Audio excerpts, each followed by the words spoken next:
It would not be easy to find another author, wrote Henry Ellenberger in The Discovery of the Unconscious, from which so much has been borrowed from all sides without acknowledgement than Alfred Adler. While Alfred Adler was one of the most influential psychologists of the 20th century, he is greatly overshadowed by two of his contemporaries, Carl Jung and Sigmund Freud.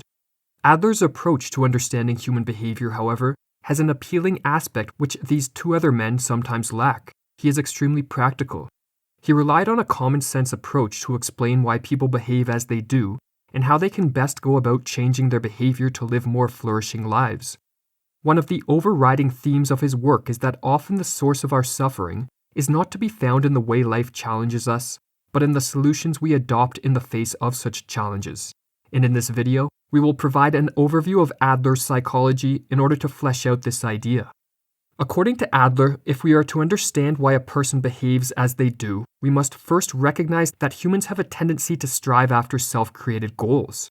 The first thing we discover in the psychic trends is that the movements are directed toward a goal. This teleology, this striving for goals, is innate in the concept of adaptation. Each of us holds a multitude of goals with respect to different aspects of our life. Our choice of these goals, according to Adler, is structured by a higher order goal called our self-ideal. Our self-ideal represents the ideal type of person we would like to become, and its formation begins early in childhood. How can we best find our place in this world, we wonder, and the way we answer this question forms our self-ideal. Our self-ideal, in other words, shapes the course of our life in that it points to the future and pulls us toward what could be, what might be. Our self-ideal plays a crucial role in our development in that it influences our striving for superiority, which according to Adler is the fundamental drive behind human behavior.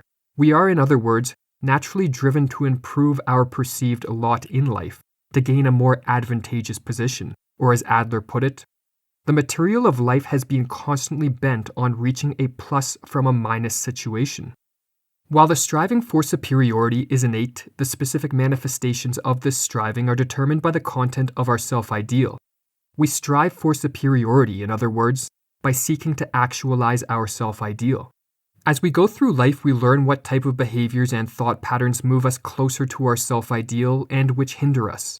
In the process, we develop what Adler called our lifestyle, which is the subjective, unarticulated set of guidelines individuals develop and use to move them through life and toward their goals. Adler was insistent that we cannot, in an a priori manner, judge a lifestyle as healthy or unhealthy, normal or abnormal. Rather, we can only observe it in action and see what success it brings. For Adler, there was no normal lifestyle. Every lifestyle was adequate until life presented it with a task for which it was not prepared. It was at those times that its weak points emerged. The weak points of our lifestyle frustrate us in our pursuit of superiority and trigger feelings of inferiority. Feelings of inferiority are based on the subjective evaluations we make of ourselves or the conclusions we draw with respect to our ability to reach our goals. Inferiority feelings are often triggered by what are called objective inferiorities, which are inferiorities that are based on some measurable criteria in comparison to another. For example, we may be objectively inferior in terms of our strength or height, the amount of money we earn, or our skill at a certain activity.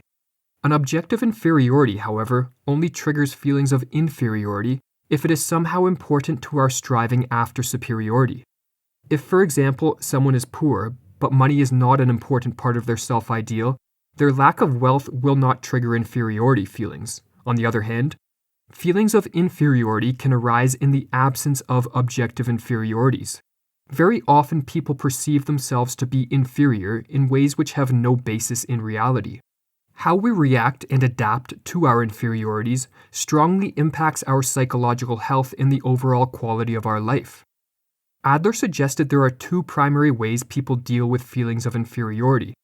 Either we see the circumstances which produce them as challenges to be confronted and so make use of coping behaviors, or we view them as problems to be avoided and resort to safeguarding behaviors. Coping behaviors can be divided into two types: direct problem solving and compensation. When we believe we can directly address the cause of our inferiority feelings, we adopt a problem-solving approach. If we lose a job, we look for another one. If our skills are inadequate in a certain endeavor, we spend time improving them. If, on the other hand, direct problem solving is impossible, we may resort to the coping behavior called compensation. We look for ways to make up for our inferiority by excelling in a manner which can compensate for our deficit. For example, someone who loses their hearing may compensate by cultivating the ability to read lips. Many people, however, are unwilling to address their issues in this manner and so turn to safeguarding behaviors.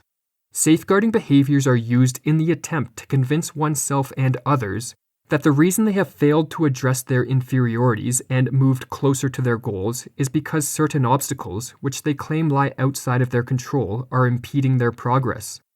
Adler likened safeguarding behaviors to the sideshows seen at a circus, as they are used to distract attention away from the most pressing issues of one's life and to direct it instead to issues which are relatively trivial. Safeguarding behaviors take a variety of forms. Some people develop physical issues such as headaches or chronic tiredness, which are then used as excuses for why they cannot face up to their challenges. Others develop anxiety disorders which are used in a similar manner. They use their fears as a justification for why they cannot take the actions needed to move them closer to their goals. At other times, instead of relying on excuses and symptoms, people turn to the safeguarding behavior that Adler called distance seeking.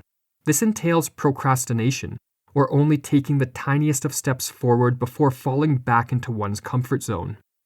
While we all make use of safeguarding behaviors to one degree or another, problems arise when the use of them goes on for too long.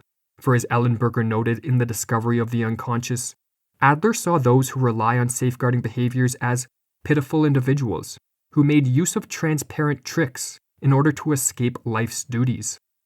Safeguarding behaviors eventually lose their effectiveness. We can only rely on certain excuses for so long before others see through them. When this happens, we have two options. We can begin to address our issues head-on, or we can completely withdraw from the challenge, thus developing what Adler called an inferiority complex. To avoid this fate, we must cease relying on safeguarding behaviors and learn to directly face up to our challenges.